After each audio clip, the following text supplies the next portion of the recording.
Hi guys! Today we're going to recreate Nozomi Sasaki-inspired Japanese everyday makeup look. This look is perfect for school and everyday wear. Let's get started!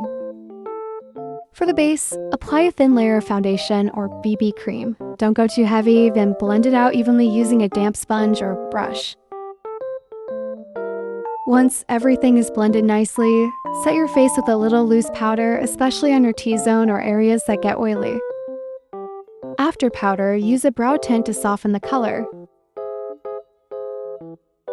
Then use a pencil to extend the tail. Since Nozomi Sasaki's brows are very fine, I like to use a bit of concealer to gently refine the shape.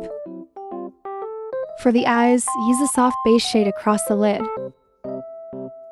Then clean up the edges with white shadow.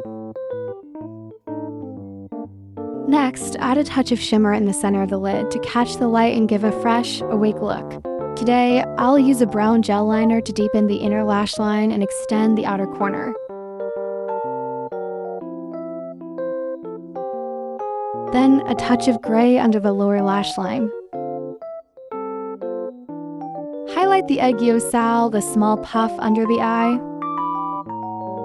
with a pink shimmer to instantly brighten and enhance a playful vibe. For an extra sparkle, layer a glitter on top, focusing it on the center of the lid, and adding a touch under the eyes. Finish by curling the lashes and applying mascara to lift and open up the eyes, ensuring everything looks balanced and seamless. Now for the lashes, instead of a full strip, place the falsies individually for a softer, more natural effect. Next, let's contour the nose.